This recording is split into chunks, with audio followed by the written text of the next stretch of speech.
The university has entered the second phase of its COVID-19 vaccination and testing plan, how students are reacting to the requirement. How First Energy is raising billions of dollars in support of sustainability. More than 8 people dead and dozens more injured following a stampede at a music festival. The tragic details ahead. And the newest Marvel flick hit the box office this weekend, what critics are saying when TV2 News starts right now.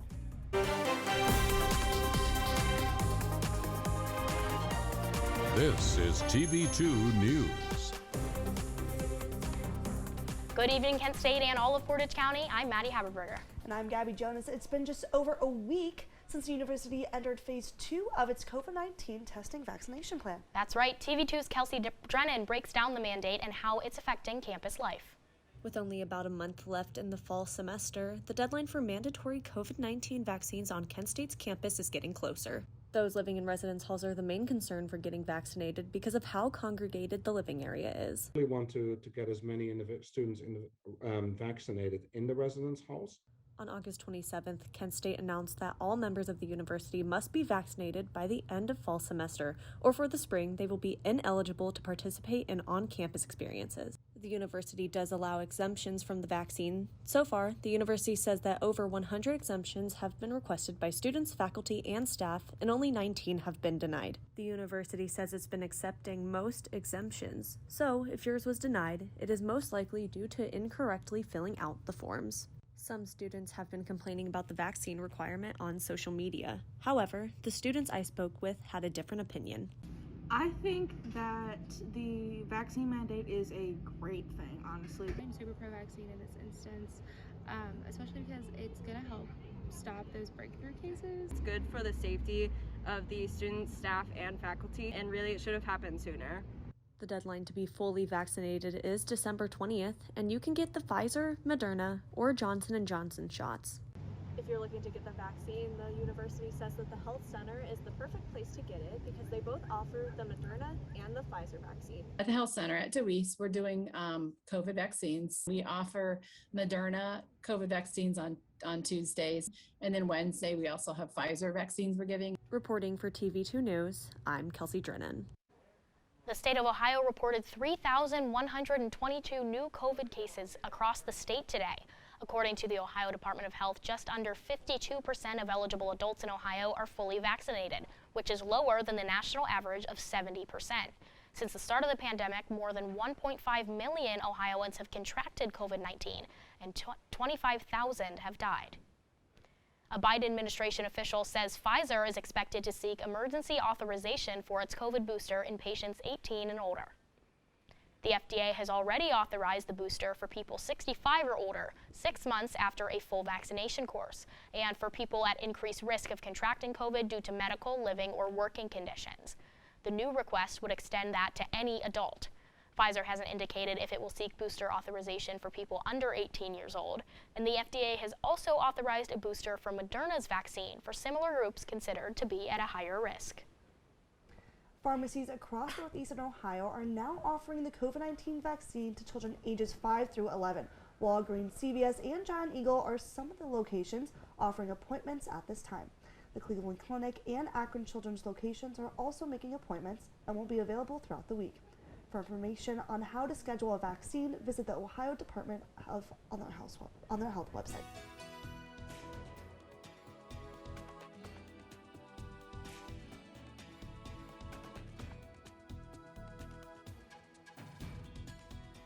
Hello, Kent State and Portage County. I'm Alexa Blakely, here to bring you today's weather forecast. So it's a lot warmer today than it's been the last couple days at 65 degrees. But it feels more like 68, so perfect fall temperatures. All you needed is a light jacket today. We have a dew point of 35, a little bit windy at 4 miles per hour. Humidity is okay at 32%, and we have high visibility of 10 miles. Going into tonight, it's going to get quite a bit colder at 53 degrees by 8. That's going to drop down to 49 by midnight tonight. However, we do have really beautiful clear skies and really low chances of rain.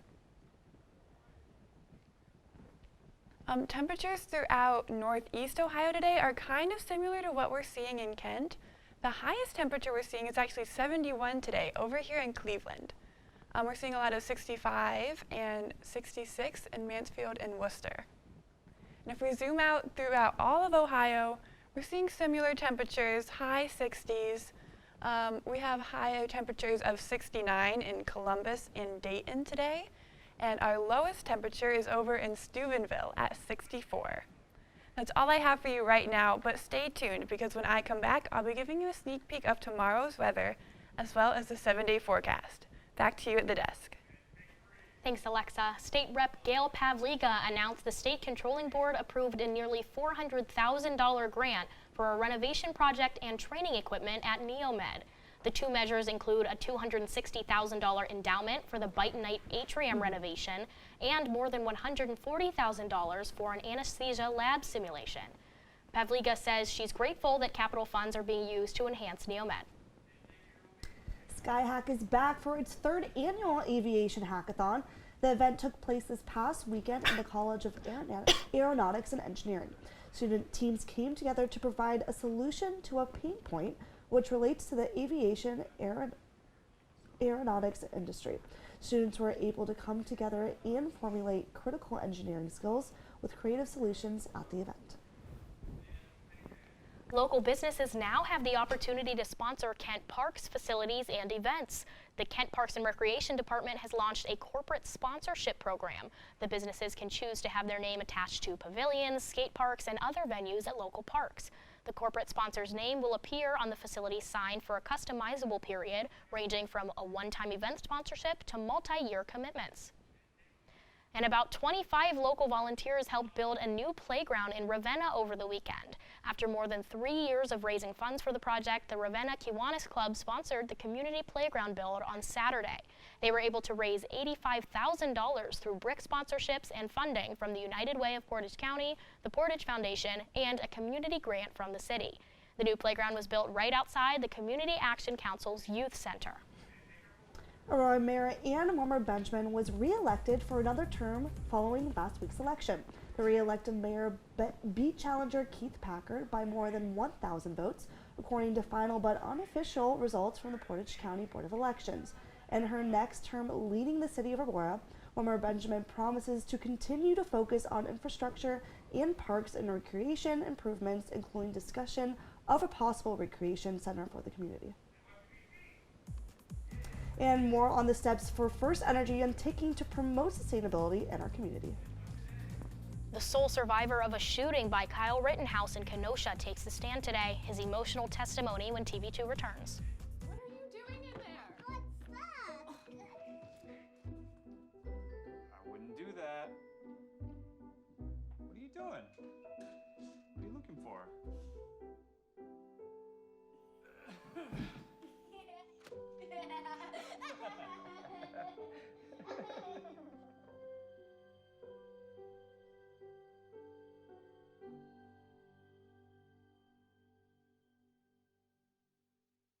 Today I'm going to talk to you about physics. Come on in, girls. Let's go. This is the first rocket to get humans to Mars. Really tall. I'm a rocket structural engineer, designing and building parts of the rocket. You are the generation that will be stepping foot on Mars. Do I have a group of astronauts on my hands? Yes. You can become a rocket scientist or whatever else you want to be.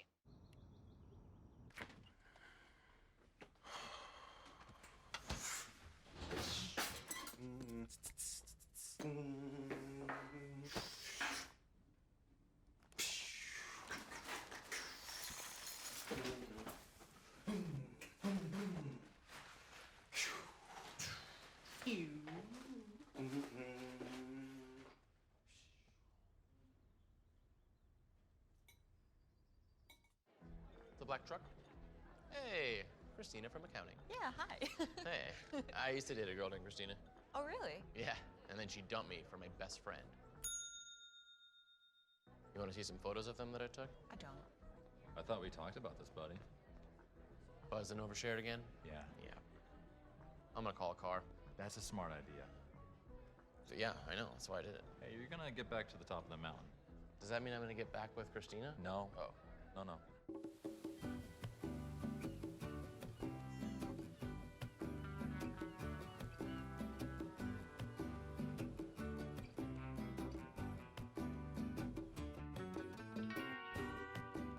Welcome back. We go now to our own Marz Anderson with more on the latest headlines from across Ohio. Hi, Marz.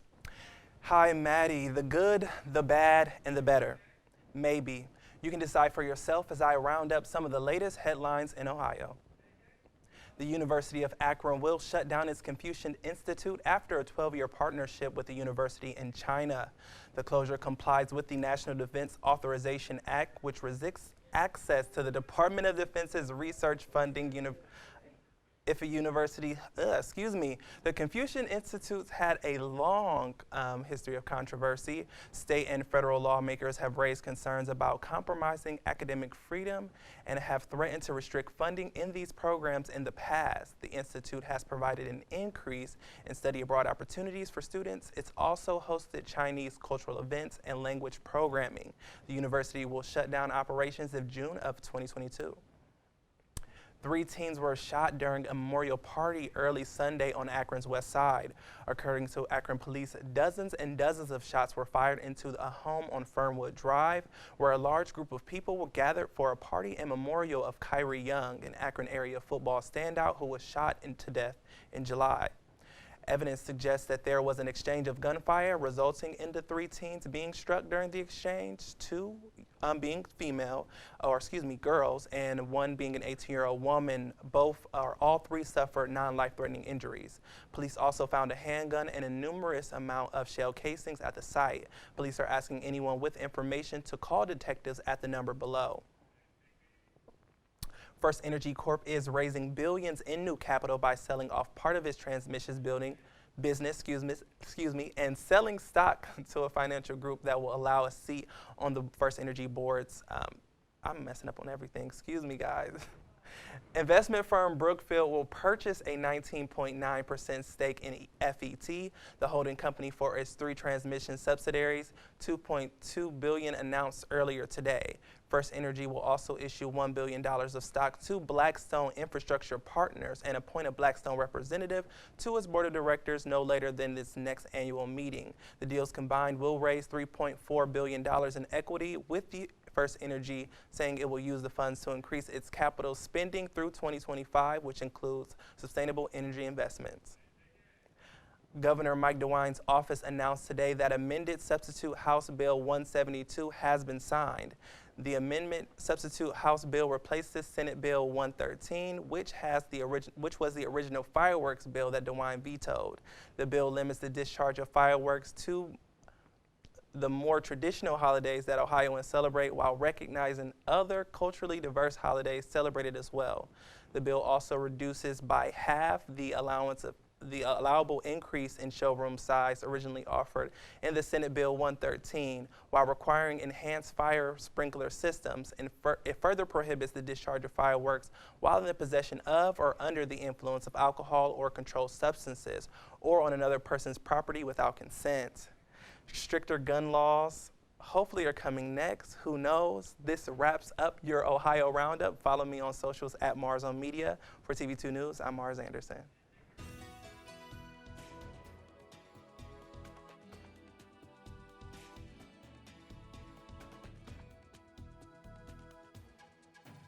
Welcome back, everybody. I know you've been waiting patiently for the rest of today's forecast, so I won't keep you waiting any longer. So looking at the weather for tonight, it's going to be a little bit chilly tonight at 45 degrees, so get out your blankets. Partly cloudy skies, but really low chances of rain. Sunrise has gotten a lot earlier. We just had daylight savings this past weekend, so sunset already happened at 5:13 tonight, and sunrise is going to be happening at 7:06 tomorrow morning. And speaking of tomorrow morning, I have a little bit of a sneak peek for you. It's going to be a little bit chillier than today. We're going to have 43 degrees at 6 a.m., so if you have an early class, be sure to bring a coat. But it's going to be sunny by 9 a.m., and it's going to go up to 49, and by noon it'll be 60 degrees out, and we have a little bit of a chance of rain, but nothing too bad. Looking at our radar for today, nothing too exciting today, which is a good thing. We have clouds all across the state, though, especially in the middle of Ohio near Columbus. And finally, I have your 7-day forecast. It's going to be kind of a cloudy week, unfortunately, Except for Friday, we are going to have a beautiful sunny day in the 50s. A little bit cloudy this weekend, and then on Sunday and Monday, we are going to have chances of snow. So the first snow of the season, which I personally am kind of excited about. And that wraps up today's forecast. I'm Alexa Blakely with TV2. Don't forget to tune in again next Monday for next week's forecast. Thank you, Alexa. The University of Dayton is mourning the loss of one of its students who died in a crowd surge at rapper Travis Scott's Astroworld concert in Houston, Texas on Friday. 21-year-old Franco Patino was a senior mechanical engineering major from Naperville, Illinois. He was one of at least 8 people who were killed at the concert. A chaotic crowd of more than 50,000 got out of hand, resulting in one of the deadliest concerts in U.S. history. And 2 people who attended that concert that ended in tragedy are now sharing their experiences. They say they were at Astroworld Festival to see their favorite musician, but left forever changed. CNN's Micah Hatfield reports. They ruined Astrofest or Astroworld Fest. The first time it was something like, I mean, you go and you just have nothing but fun time, like fun stories to tell. And I mean, this time you like barely make it out alive. In the photo, 19-year-old Kaya Reedus and 20-year-old Zachary Scott took prior to Astroworld yesterday. They're smiling. Today, the friends were very subdued, traumatized, as they said. This time at Astroworld, it was totally different. It was just like a concert from hell. The way they described the scene at Energy Park Friday night is enough to rattle someone who wasn't even there.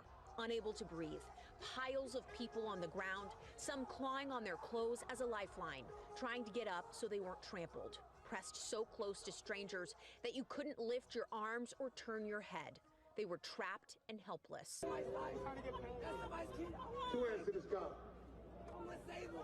I was literally praying and I was like, please get me out of here. Like, this is not how I want to go, please. The friends say things escalated when Travis Scott took the stage and people pushed their way to the front. Both Reedus and Scott were rescued by strangers. They tried to get help for other people who were passed out, being stepped on, but the show continued. Scott lost a lot of respect for the musician who he was a big fan of prior to last night. And you know, people are blaming it on, like, they're saying, oh, well, like, these people are all on drugs. Like, I was stone cold sober the whole time and I could not get out of there. Even after seeing the images of the concert, if you weren't there, Scott and Rita say it's tough to fully comprehend the vulnerable situation that thousands of people found themselves in. That's not how a concert should be. Like, you shouldn't have to be like, oh, okay, I have to fight like either life or death to get out of this. And you might see a few dead bodies, but that's just a part of the experience. Like I said, that's not the kind of person that I am. It's not why I was out there. That's not why I was out there for 75 days prior to that. Why I spent, up until that point, spent my time, my money, my education, providing care for people. It's not. Emotional testimony today from Gage Grosskreutz, the only person who survived being shot by Kyle Rittenhouse last year at a demonstration in Kenosha, Wisconsin. He took the stand today as part of the trial against Rittenhouse, who shot into the crowd at that Black Lives Matter demonstration. Rittenhouse faces 5 felony charges in the trial that began last week. Experts say it could set precedent in dozens of cases following Black Lives Matter protests in the summer of 2020. U.S. law enforcement officials have charged a $6 million ransom payment over a cyber attack. The attack, which took place back this past July, was made by a Ukrainian suspect that was thought to have hacked an American company. In a breakthrough for Biden's administration's pursuit of cyber criminals, the suspect was arrested in Poland last month. CNN was the first to report on the law enforcement on the investigation.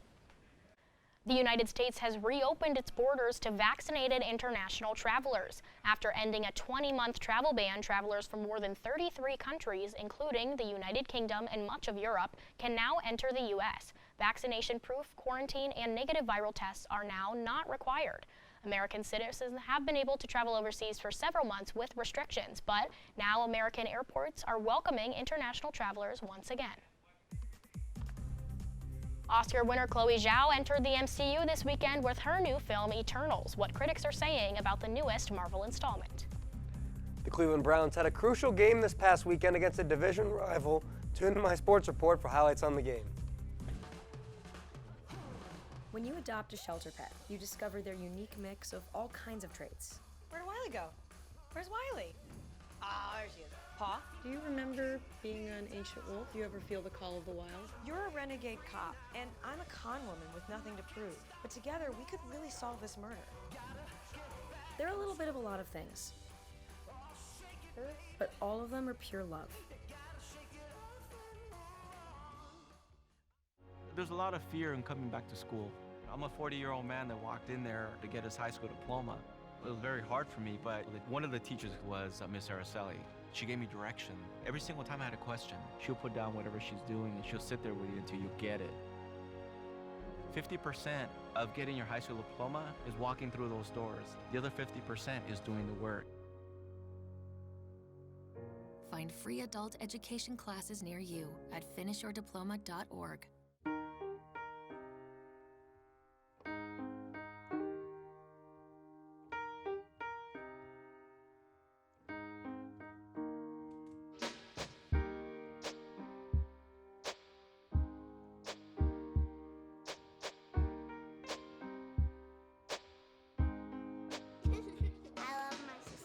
My heart doesn't see race. Love is love. Kent State's most generous annual tradition, Giving Tuesday, is here. Golden Flashes are known for giving back, and this month, your generosity goes even further with matching gifts, incentives, and challenges. Join in by supporting the fund that matters most to you. At Kent State, what sets us apart is how we come together. And now, your TV2 Sports Report. Hello everyone, I'm Matthew Mergen and this is your TV2 Sports Report. And what a weekend it was in sports, so let's get right to it. The Kent State women's soccer team traveled to Bowling Green this past weekend to take on the Falcons in the MAC championship game. Kent State fell short in this one, losing with a final score of 3-0. The Bowling Green Falcons have now won the women's soccer MAC championship game 3 years in a row. It was a great deep playoff run by Kent State, and they will certainly look to regroup to make another run at the championship next season. The Cleveland Browns were on the road against the Cincinnati Bengals this past weekend, and what a game this was for the Browns. The Browns put up a total of 41 points in this one and played phenomenal on both sides of the ball. Nick Chubb dominated this game with 14 carries and 137 yards on the ground. He put this team on his back, punching in 2 touchdowns as well. Baker also had a great game. He threw for over 200 yards and 2 touchdowns. What a performance this was, but we can't forget about the defense, forcing key stops and making it very difficult on Joe Burrow. Denzel Ward picked off Joe Burrow on the goal line and returned it 99 yards for the game's first score. The Bengals didn't seem to get much going as the Browns defense was firing on all cylinders in this one. Browns get a major divisional win over the Bengals with a final score of 41-16. The AFC North is arguably the toughest division in the NFL. The Bengals went from first to last in the division after just 1 week. All 4 of these teams have a legit chance of making the playoffs and winning this division. The Ravens lead the division, and currently the Browns and Bengals are tied at 5-4.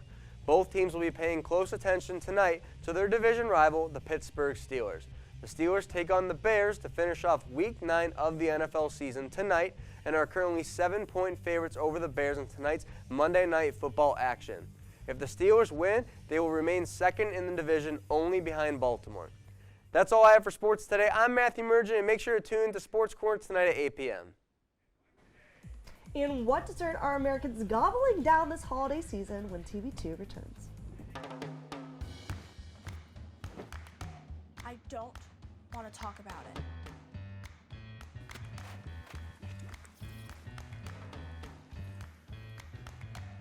I don't want to talk about it.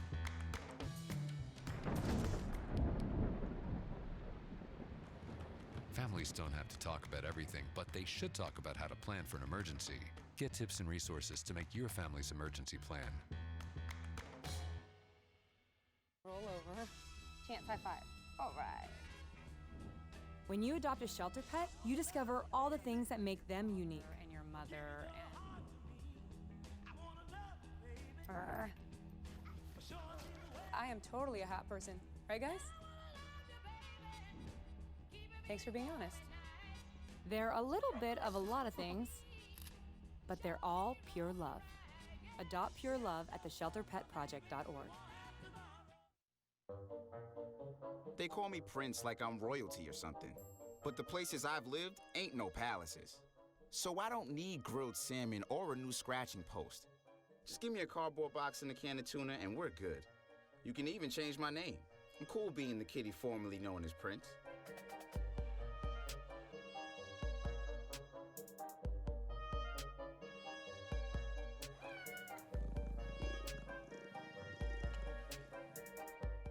Hamilton was adopted from a rescue in 2008. He's quite the pug about town. He gets invited to a lot of parties. He knows he's a pretty big deal. How could you not love him?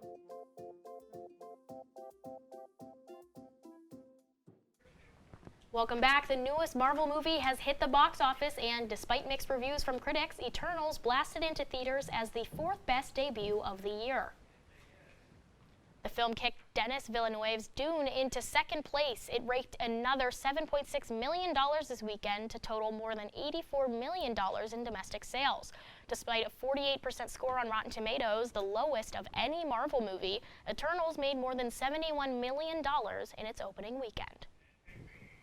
And the donut company you know and love, Krispy Kreme, is introducing a holiday twist to its classic flavors this year. That's right, Thanksgiving flavored donuts will be on the shelves of Krispy Kreme locations across the U.S. Whether you like the classic glazed with a pecan butter topping, apple pie, or get this cranberry stuffed donut with orange cranberry icing, there is plenty of sweet new flavors to go around. But don't worry, there is no turkey flavoring, just their gobbler donut, which is a chocolate iced donut shaped like a heart, decorated with chocolate cream and topped with Thanksgiving sprinkles with a turkey face.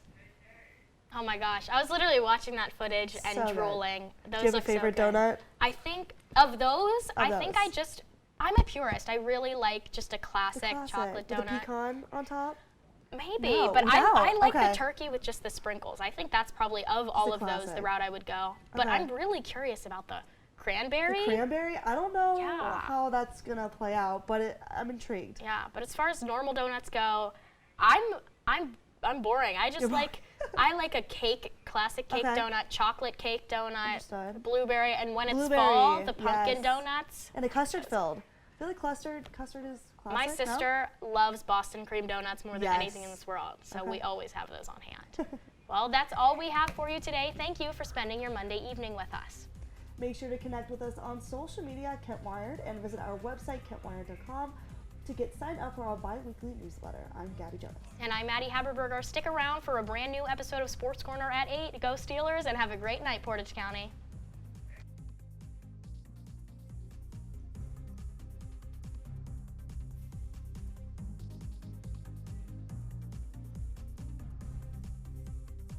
Expect when you're expecting a teenager. Today we're talking about how to wake up your teen, and this works literally every time.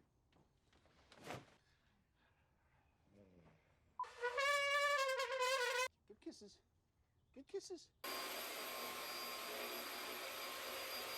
You heard how loud I heard. It wasn't you. It was the... Is that bacon? You don't have to know it all to be a perfect parent. Thousands of teens in foster care will love you just the same.